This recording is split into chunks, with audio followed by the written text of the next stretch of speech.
एक समय की बात है। एक राज्य में विक्रमादित्य नाम का एक राजा था। वह बहुत ही नेक और ईमानदार राजा था। पूरे राज्य में उनकी प्रजा खुश रहा करती थी। राजा विक्रमादित्य का एक बहुत ही होनहार पुत्र था जिसका नाम राजकुमार विजय था। राजकुमार विजय को घुड़सवारी करना पसंद था। वो अक्सर अपने दोस्तों के साथ सवारी करने के लिए जंगल में जाया करते थे। अचानक मौसम खराब हो जाता है। इसी बीच तेज बारिश होने लगती है, बादल गरजने लगते हैं। तभी राजकुमार और उसके दोस्त बारिश से बचने के लिए यहाँ वहाँ भागने लगते हैं। तेज बारिश के बीच राजकुमार अपने आप बचाने के लिए अपने दोस्तों से कहीं दूर चले जाते हैं। धीरे धीरे बारिश कम होने लगती है और अंधेरा छाने लगता है। बारिश खत्म होते ही राजकुमार एक पेड़ के नीचे आराम करने लगते हैं। आराम करते हुए उन्हें नींद आ जाती है। अचानक से उनका नींद अगले दिन सुबह में खुलती है। अगले दिन सुबह जब राजकुमार की नींद खुलती है, वो पाते हैं चारों तरफ हरियाली ही हरियाली है। राजकुमार ये सुंदर दृश्य देखकर मोहित हो जाते हैं। वो जंगल की ओर हो जाते हैं। कुछ देर चलने के बाद उसे भूख लग जाती है। तभी राजकुमार जंगल के बीच एक तालाब के किनारे एक सुंदर सा घर दिखता है। राजकुमार उस घर की तरफ आगे बढ़ते हैं। जैसे ही राजकुमार घर में घुसते हैं, वहां देखते हैं कि एक सुंदर सी परी बैठी हुई है। परी की खूबसूरती देखकर राजकुमार उसकी खूबसूरती में खो जाते हैं। परी राजकुमार को देखती है और पूछती है, आप कौन हैं? यहाँ क्या कर रहे हैं? परी की सुंदरता और उसकी मधुर आवाज सुनकर राजकुमार उससे प्रेम करने लग जाते हैं। जी जी जी, मैं एक राजकुमार हूँ और इस राज्य के राजा विक्रमादित्य का बेटा हूँ। ओह, शुक्रिया राजकुमार, हमारे घर आने के लिए। कहिए, मैं आपकी क्या सेवा कर सकती हूँ? बहुत खूब राजकुमारी, क्या आप मुझे इस जंगल की खूबसूरती का सैर करा सकती हैं? हाँ, क्यों नहीं राजकुमार, आप हमारे मेहमान हैं। राजकुमार दोनों ही घर से निकलकर बाहर आ जाते हैं। परी और राजकुमार जंगल की खूबसूरती का मजा ले रहे थे। साथ ही साथ दोनों तालाब में खेलने लगते हैं। उसी जंगल में एक चुड़ैल परी भी रहती है, जो ये सब देखकर काफी गुस्सा हो रही होती है। ये राजकुमार पर सिर्फ मेरा हक है। मैं इसे कभी इस परी की नहीं होने दूंगी। राजकुमार को परी से प्यार हो जाता है। क्या क्या मैं आपसे एक बात कह सकता हूँ? जी राजकुमार, कहिए ना। आप हमारे राजकुमार हैं, आप सिर्फ आदेश करें। परी, आपसे मुझे प्यार हो गया है। क्या आप मुझसे शादी करोगी? पर आप तो एक राजकुमार हैं और मैं इस जंगल की रहने वाली एक परी।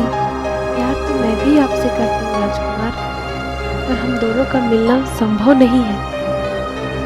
तुम चिंता मत करो परी, मैं राजकुमार हूँ तो क्या हुआ, मैं तुमसे सच्चे दिल से प्यार करता हूँ।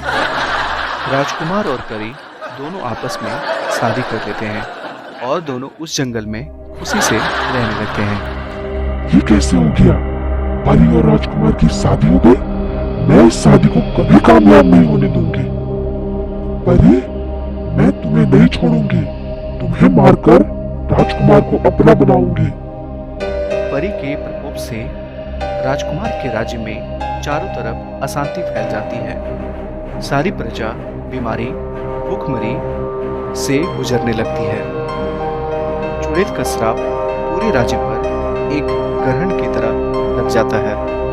तभी उस राज्य के सेनापति राजकुमार को खोजते हुए जंगल में उनके पास आते हैं।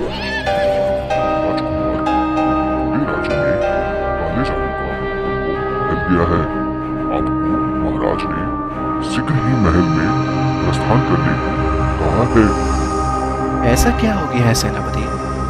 कैसी काला जादू का प्रकोप हमारे राज्य पर आ गया है?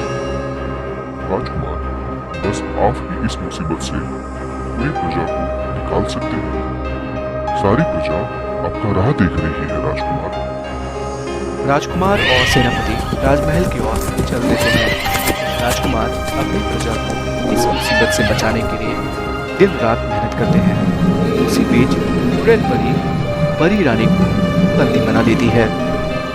आखिर आ ही गई मेरे गिरफ्त में। मैं कौन बचाएगा मुझसे? मैं राजकुमार को फंसा लिया, वो सिर्फ मेरा है। मैंने क्या बिगाड़ा है तुम्हारा परी? मैं और राजकुमार एक दूसरे से प्यार करते हैं। हमारा रिश्ता एक पवित्र रिश्ता है। तुम्हें ऐसा लगता है? तुम्हें मारकर मैं तुम्हारी जगह ले लूंगी और राजकुमार मेरा हो जाएगा। इसी बीच राजकुमार को खबर लगती है कि जो चुड़ैल परी पूरे साम्राज्य पर खतरा बनकर घूम रही है, वही रानी परी को भी किडनैप कर ले गई है। राजकुमार अपने साम्राज्य के सबसे ज्ञानी पंडित का सहारा लेते हैं और रानी परी को बचाने निकल जाते हैं। ये तुम्हारी बहुत बड़ी गलती है जो तुमने मेरे साम्राज्य और उसकी रानी पर काला जादू करने की कोशिश की है। मैं इस रानी परी को खत्म कर तुम्हें अपना बना लूंगी। तुम सिर्फ मेरे हो। ये तुम्हारी गलतफहमी है चुड़ैल। मैं ऐसा नहीं होने दूंगा। मैं रानी परी और राजकुमार दोनों को बचा लूंगा। बाबा और चुड़ैल में घमासान लड़ाई होती है। बाबा चुड़ैल को मार देते हैं। धन्यवाद राजगुरु, आपने पूरे साम्राज्य को इस चुड़ैल से बचा लिया। ये मेरा धर्म था राजकुमार। इस साम्राज्य का रक्षा करना मेरा कर्तव्य था। बहुत बहुत धन्यवाद राजगुरु। आप नहीं होते हमें ये भारी संकट से कौन बचाता। इसमें धन्यवाद की क्या जरूरत है? आप हमारी रानी परी हैं। आपकी रक्षा करना मेरा कर्तव्य है, मेरा धर्म है। तभी राजकुमार परी और राजगुरु महल की ओर लौट चलते हैं। पूरे साम्राज्य में फिर से खुशहाली छा जाती है। जो संकट मरी और बीमारी की फैली थी, सभी संकट दूर हो जाते हैं और सारे प्रजा खुशीपूर्वक उस साम्राज्य में रहने लगते हैं। इस तरह राजकुमार और रानी परी का दोबारा मिलन हो जाता है। दोनों प्रेम पूर्वक राजमहल में रहने लग जाते हैं।